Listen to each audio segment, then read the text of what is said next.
मैं ललित शर्मा आपके अपने YouTube चैनल हिंदी गुरु एल के शर्मा पे हार्दिक स्वागत करता हूं। आज हम अपने हिंदी विषय से अलग हटकर एक रोचक विषय पढ़ रहे हैं जिसका नाम है रीजनिंग। रीजनिंग शायद भारत की ऐसी कोई एग्ज़ाम नहीं होगी जैसे रेलवे, बैंक, एसएससी या विभिन्न स्टेटों की एग्ज़ाम जो होती है, पीसीएस होता है, उनके छोटे लेवल के एग्ज़ाम हो, उनमें सब में रीजनिंग का टॉपिक है वो आता रहता है। हम बिल्कुल रीजनिंग के बेसिक से शुरुआत कर रहा हूँ। मैं आपको उस रीजनिंग के टॉपिक का एक फॉर्मूला दूंगा, आप उसकी प्रैक्टिस करने से आपको रीजनिंग का जो प्रत्येक टॉपिक का कंसेप्ट है वो क्लियर हो जाएगा। इस मज़ेदार टॉपिक की हम बिना फालतू बातें किए इस टॉपिक की शुरुआत करते हैं। इस टॉपिक का नाम है कोडिंग और डिकोडिंग। इससे संबंधित परीक्षा में 2 से 3 प्रश्न आते हैं जो बहुत ही मज़ेदार है। ये आपके सामने मैंने अंग्रेजी के अल्फ़ाबेट लिखे हैं। यह इतने इम्पोर्टेंट है कि इसकी हमें जो इनका जो क्रम स्थान है वो हमें याद होना चाहिए, क्योंकि ए से लेकर जेड तक अंग्रेजी पूरी समाई हुई है। तो उन्हीं को हमें इनके क्रम पर, आप सोच रहे हो कि सर ये क्या है, ये इसलिए इम्पोर्टेंट है कि इनका हमें क्रम याद रखना चाहिए, क्योंकि इसमें जो प्रश्न परीक्षा में आते हैं वो या तो प्लस से रिलेटिव आएंगे, यानी कोई शब्द दे देंगे और उसके अकॉर्डिंग दूसरा शब्द दे देंगे, पूछेंगे इस शब्द का संबंध इस शब्द से है। जैसे एप्पल का संबंध यदि ऑरेंज से है तो बॉय का संबंध किससे होगा, तो उनमें हो सकता है तो प्लस के बढ़ोतरी हो रही हो 1 या 2 की, या फिर माइनस की बढ़ोतरी हो रही हो, या फिर कोई शब्द दे देंगे उसका टोटल पूछ लेंगे। जैसे बॉय शब्द है उसके प्रत्येक अंक को जोड़ के 1 डिजिट बना देंगे। जैसे कोई भी अक्षर हो, जैसे लिख दिया उन्होंने बी के नीचे 2 लिख दिया, अनुपात लिख दिया, फिर सी के नीचे 3 लिख दिया और आगे पूछ लेंगे, लिख दिया बी और सी। तो इस तरीके से हमें उनको क्या करना है, याद रखना है। या फिर इसमें जो प्रश्न आता है वो ये पूछा जाता है कि आधे अर्धांश जो शब्द है, आधे अल्फाबेट है, इनको उल्टा कर देंगे और पूछेंगे दाएं से 12वां अक्षर कौन सा है या बाएं से 10वां अक्षर कौन सा है। तो उसको बड़े क्रम से हम याद करेंगे। इनके प्रत्येक क्रम स्थान है उनको मैं आपको आज याद कराने वाला हूं, बड़े ध्यान से उसको सुनना। देखो ए से लेके ई तक हमें पता है टोटल कितने अक्षर हैं, 26। अल्फाबेट कितने हैं, कुल 26। ए से लेके जेड तक टोटल 26 हैं। मैंने जिस आधार पर लिखे हैं बोर्ड पे, आप अपनी परीक्षा में क्वेश्चन पेपर के ऊपर ऐसे ही लिखना जहां अल्फाबेट से रिलेटेड पर्सन हो, ताकि आपको याद करने में आसानी हो। उसके बहुत फॉर्मूले हैं, 20-30 फॉर्मूले हैं, लेकिन मैं आपको एक छोटा सा फॉर्मूला दूंगा, उससे आपके सारे याद हो जाएंगे। ए पता है 1, बी 2, सी 3, डी 4, ई 5। यहां तक हमें याद करने में कोई दिक्कत नहीं होती। बहुत सी किताबों में इजोटी सूत्र दे रखा है, उल्टा याद करने के लिए बगल का सूत्र दे रखा है, लेकिन अभी देखते हैं ए से लेके ई तक हमारे कोई दिक्कत नहीं है कि हमारे हाथ में 5 अंगुलियां हैं, A B C D E, 5 हो गए पूरे, इसमें टोटल 5 हो जाते हैं। इसके आगे याद करना है हमें बिल्कुल अच्छे से। F 6 नंबर पे है, तो F को कैसे याद करोगे, F फिक्स फिक्स फिक्स यानी 6। F कितने नंबर पे है, 6 नंबर पे है। G 7, हम पढ़ते हैं ना G7 की आज बेटक वहां हुई, तो G कितने नंबर पे है, 7 नंबर पे। H like 8। H को यदि हम मिलाएं, ये H लिखा है, इसको यदि हम ऊपर से ऐसे कर दें तो कैसा लगता है, 8 के समान लगता है। तो इसलिए H 8 नंबर पे। आई नो यानी आई कितने नंबर पे, 9 पे। जे और के को हम एक साथ याद करेंगे, जे और के यानी जे एंड के।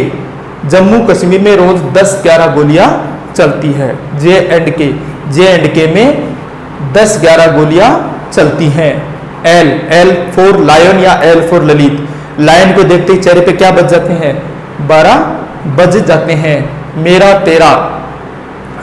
तेरा यानी एम का अपोजिट क्या है, तेरा, मेरा तेरा। ठीक इसके नीचे एन। हमेशा याद रखना 2 अपोजिट अक्षरों का योग अल्फाबेट सीरीज में हमेशा कितना होता है, 27 होता है। हमेशा 27 होता है। यदि 27 होगा तभी वो एक दूसरे के अपोजिट होते हैं। देख लो, किसी को भी जोड़ के देख लो आप, ठीक है। तो एम मेरा तेरा और एन कितने पे हो गया, 14 पे। आ जाओ ओ का अपोजिट, ओ को याद करेंगे हम 15। कैसे याद करेंगे, ORS। मैं तीनों को एक साथ ले रहा हूं, ORS तीनों को एक साथ ले रहा हूं, ध्यान रखना है स्पेशली। 15-18 की उम्र में ORS पीना चाहिए। 15-18-19 की उम्र में ORS पीना चाहिए। 15-18-19 की उम्र में ORS पीना चाहिए। अब आ जाओ पी का 16 साल के प्रिंस की शादी 17 साल के क्वीन से हो रही है। 16 साल के प्रिंस की शादी 17 साल की क्वीन से हो रही है। एस और टी हमने पहले पढ़ा है। एस तो एस टी में कितना फर्क है? 19-20 का फर्क है। SC ST नहीं पढ़ते हम, सेट जो कास्ट है, शेड्यूल कास्ट है। ST में 19-20 का फर्क है। यू कैसे याद करोगे? यू गिव मी ए किस, यू गिव मी ए किस, किस यानी 21। यू गिव मी ए किस यानी 21। वी, ये वी का उच्चारण यदि हम बोलते हैं तो इस तरीके से हो रहा है। वी, हम दो हमारे दो, हम दो हमारे दो, यानी वी कितने नंबर पे है? 22 नंबर पे है। वी कितने नंबर पे है? 22 नंबर पे है। हम दो हमारे दो। W और X, देखो इसका मतलब कहीं ऐसा लगा तो हम क्या बोलते हैं? या तो ये खतरा है या किसी चीज के लिए काट दिया गया है। तो W क्या है? औरत को 23 घंटे काम करती है। औरत है वो, वर्क है वो 23 घंटे करना चाहिए। वर्क 23 घंटे करना चाहिए। यदि आप 24 घंटे काम करोगे तो X की तरह कट जाओगे। यदि 24 घंटे काम करोगे तो आपके लिए खतरा है। खतरा X किसका निशान है? खतरे का निशान। यदि आप 24 घंटे काम करोगे तो खतरा होगा। Y और Z बिल्कुल सिंपल है, ये याद हो जाएंगे 25 और 26। ये मैंने आपको इनका सीक्वेंस याद करवाया और इसी क्रम से इनको एक या दो बार इस वीडियो को देखोगे आपके याद हो जाएगा। अभी हमें एक दूसरे के अपोजिट, मैंने वैसे लिखे हैं अपोजिट ही हैं, इसी क्रम में आपको लिखना। ये इससे बेस्ट ट्रिक कोई नहीं है, लेकिन फिर भी मैं आपको इसको सरल तरीके से याद करवा रहा हूं, बड़े ध्यान से सुनना। देखो A to Z, ठीक है, यानी A का opposite Z। A to Z या अजीज, A to Z by by या BY बाय या बॉय, ठीक है, BY। क्रैक्स खाने के लिए होते हैं, क्रैक्स। डू या डूइंग वर्क या डूइंग वर्क, आप जो भी याद करें, डू याद कर लो, क्रैक्स याद कर लो, बॉय कर लो, A to Z, ये एक दूसरे का अपोजिट। EVS लेवल फर्स्ट में रिट में आता है ना, EVS का एग्जाम है, या फिर EVM मशीन। उफ, उल्टा याद कर लो इसको, उफ U और F यानी एक दूसरे के अपोजिट है। Grand trunk road GT, grand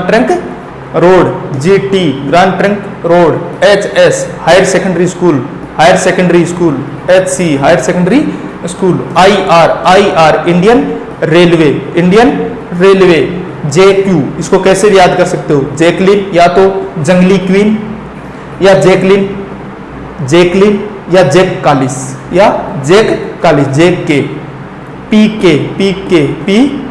या फिर कडप्पा याद कर लो, कडप्पा या PK। लव LOVE लव और मैन MAN, यानी ये इस तरीके से एक दूसरे के अपोजिट हो गए।